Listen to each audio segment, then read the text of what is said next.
Howdy folks, Jambareeqi here. I've already ranked every Pixar film based on quality, but in this video, I'm going to be counting down the top 8 Pixar baddies that I consider to be the strongest and most powerful. My mindset for this video is this: if there was a stadium brawl between Pixar villains, which 8 would make it to the finals, and who would survive to be number 1? Well, let's find out folks.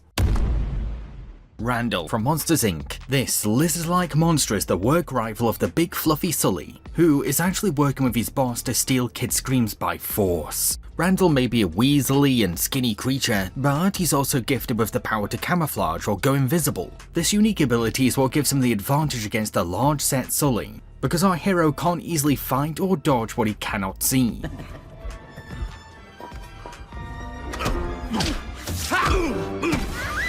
Randall might have slimy lizard hands, but he's able to get a firm grip on weapons and even choke Sully into near suffocation. That's the thing. Randall is a really violent villain, and Pixar lets him sickly enjoy making Sully suffer. Now your time is up! And don't worry, I'll take good care of the kid! Oh, and Randy's distinct slinking approach to scaring means that he can be acrobatic and nimble too, a physical talent that comes in very handy whenever he needs to adapt to a changing fighting stage or he wants to surprise attack a hero. Now, yes, Randall can be outmatched by less strong characters, but that's mainly because he's so fixated on beating the rival that he passionately hates. When you only have one target, you fail to notice the unexpected, including a toddler finally finding the courage to stand up to a bully. Moru from Brave. This selfish prince has betrayed his own family for power and glory, but his corrupted path towards evil has led to him being cursed into a terrifying soulless bear. As much credit as I can give for Randall's pummeling of Sully, I highly doubt that the purple lizard would have survived against Moru. This monstrosity of a villain has murdered many, and he has battle scars to prove his survival skills. Heck, no human weapons seem to be effective against him, and he doesn't even flinch at being fired at. On top of all this, Moru is a very agile bear for a creature that's so heavy and beastly, so outrunning him is very much a matter of life or death.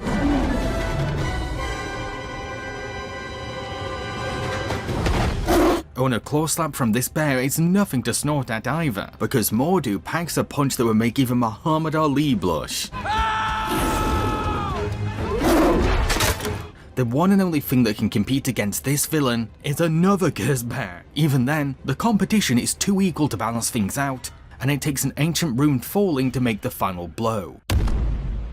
The Underminer. From the Incredibles movies, this mole-inspired supervillain might only have a minor role in these Pixar films, but his longer appearance in the sequel really does showcase his skills and resources. He might have the build of Danny DeVito, but he can still surprise wallop the mighty Mr. Incredible, Jackhammer Bob with brute speed, and even briefly grapple with the super strong hero. On top of these things, the Underminer is not only an explosive expert that can blow up entire streets, thus causing citizen endangering debris, but his money-sucking machine can also swallow up the bulky Bob. Oh, great! Now he's on the agenda!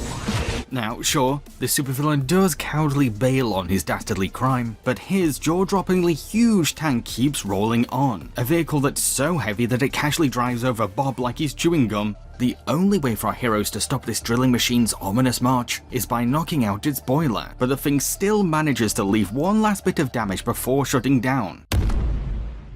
The Cursed Dragon. From Onward, this blood-red force is a being that absorbs broken debris to take the form of a ferocious dragon. Sure, the beast has one goofy face, and its heavy weight makes it a slow walker, but do not underestimate its threat. I mean, it's a fire-breathing and flying dragon that happens to have solid concrete and car metal for its scaly flesh. What makes this villain so memorably strong to me is its sheer willpower. It's 100% determined to retrieve the taken Phoenix Gem, and dang does this dragon never ever give up the fight. Even if its tail is possessed, its wings are chopped off, or it loses a chunk of its debris, the creature keeps trucking forward.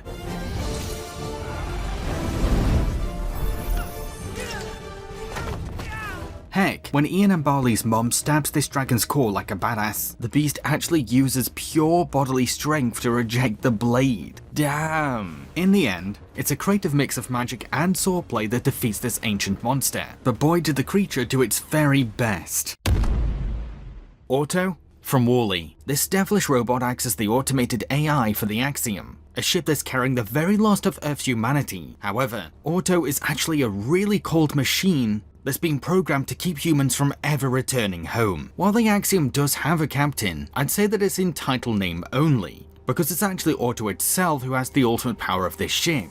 This villain doesn't need technical enhancements, because it is one itself. You see, this literal steering wheel has full command of an entire spacecraft that happens to be an interior futuristic society. So in the eyes of these humans, Auto is their ominous god who holds their lives in its very hands.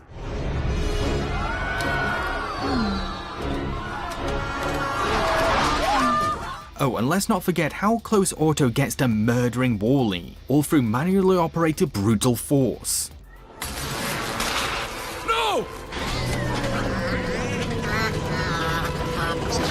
Auto's exceptional scope of power also means that they can retain control of all communications or necessities on board, as well as toggle the locks of any doors in the whole ship. All communications are terminated. You are confined to quarters. No! An added bonus is that Auto's system is connected to every robot in the Axiom, so our villain has the power to summon or send a mechanical minion at any whim. Throw it! Now yes, Auto is not as mobile or flexible as other Pixar villains, but that doesn't stop them because their wheel is basically a Swiss Army knife.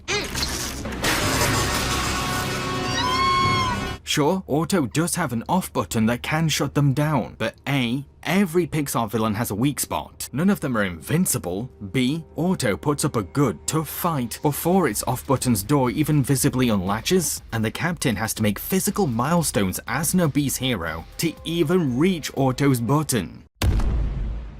Zerg from Lightyear. Throughout this film, Buzz is being chased down by an ominous mecha menace called Zerg, who is revealed to be a Mr. Lightyear from the future. Yes, elderly Buzz Lightyear is on this list. Putting aside my dislike of this twist villain, I do have to concede that Zerg is one of the mightiest forces from Pixar's rogues gallery. For starters, while Zerg does spend a chunk of the film in his ship, his loyal robot minions act as extensions of his threat, and effectively foreshadow the level of immense alien technology that Zerg wields. Once Buzz finally faces Zerg, the metal giant towers over his younger self like he's an ant, and Zerg's size alone could be an obstacle for the brave Space Ranger.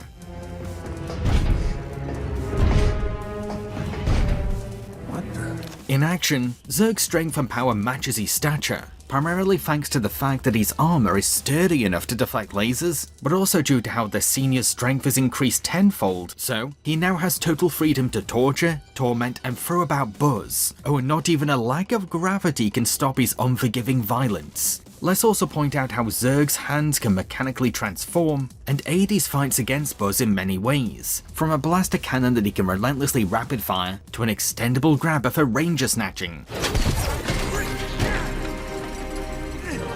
I wouldn't even say that taking the fight to the stars hinders Zerg, because not only can his mech suit help him survive in space, but his superhuman strength also makes his MacGuffin retrieval easy peasy too. I now have the crystal in my possession, and can finally, at long last, finish the mission. Yes, the mech suit can be functionally disabled, but Zerg has enough strength persistence to always get back up, and the film's post-credits even hint that he's somehow survived his apparent defeat.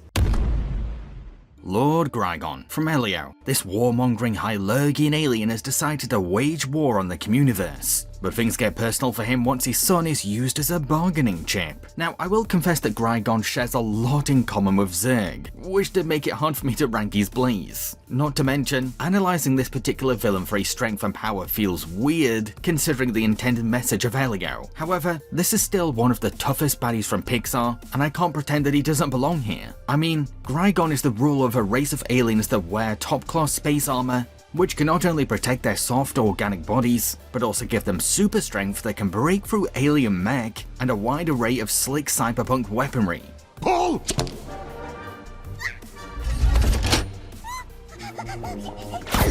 Oh, even when they're armorless, Hylergians are still strong enough to withstand fiery, burning lava. It's also important to note that, while Zerg is limited to relying on whatever alien resources is found on one ship, Grygon rules a planetary race that can factory produce his necessary weapons and armor, or update existing models. Use one of mine. So nice of you. Plus, the warmongering Grygon has a whole fleet of futuristic spaceships that can effectively cause mass obliterating damage. So yeah, Grygon has a lot at hand to threaten with, hence why I've put him at the run-up position. Before I reveal my number 1 pick, feel free to support me on my Patreon. In return, depending on your pledge amount, you'll be given awesome rewards and perks.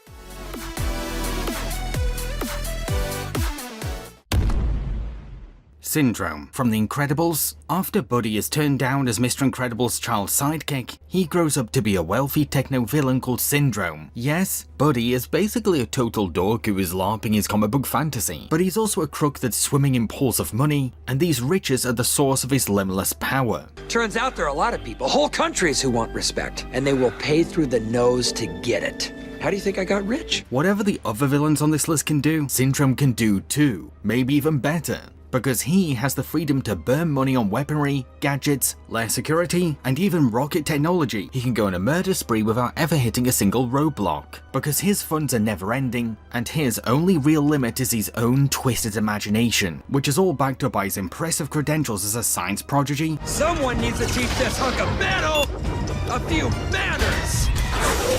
Syndrome's catalogue of advanced resources are shockingly diverse, from technology that can freeze heroes, or lift things that are too heavy for him, to easy-to-release microbombs that can leave huge impacts.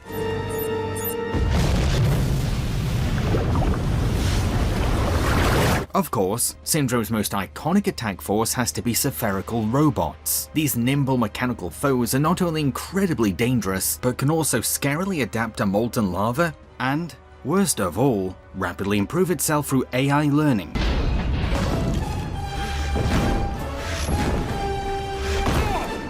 Does Buddy have his moments of blunder? Sure. Or because he can let the superficial side of supervillainy distract him. Despite this, I still think that he'd win a Pixar villain brawl, because nothing is impossible for a creative and talented inventor with access to Scrooge McDuck money. Feel free to watch my other animated villain videos. I've been Jambareeqi. Cheerio, folks.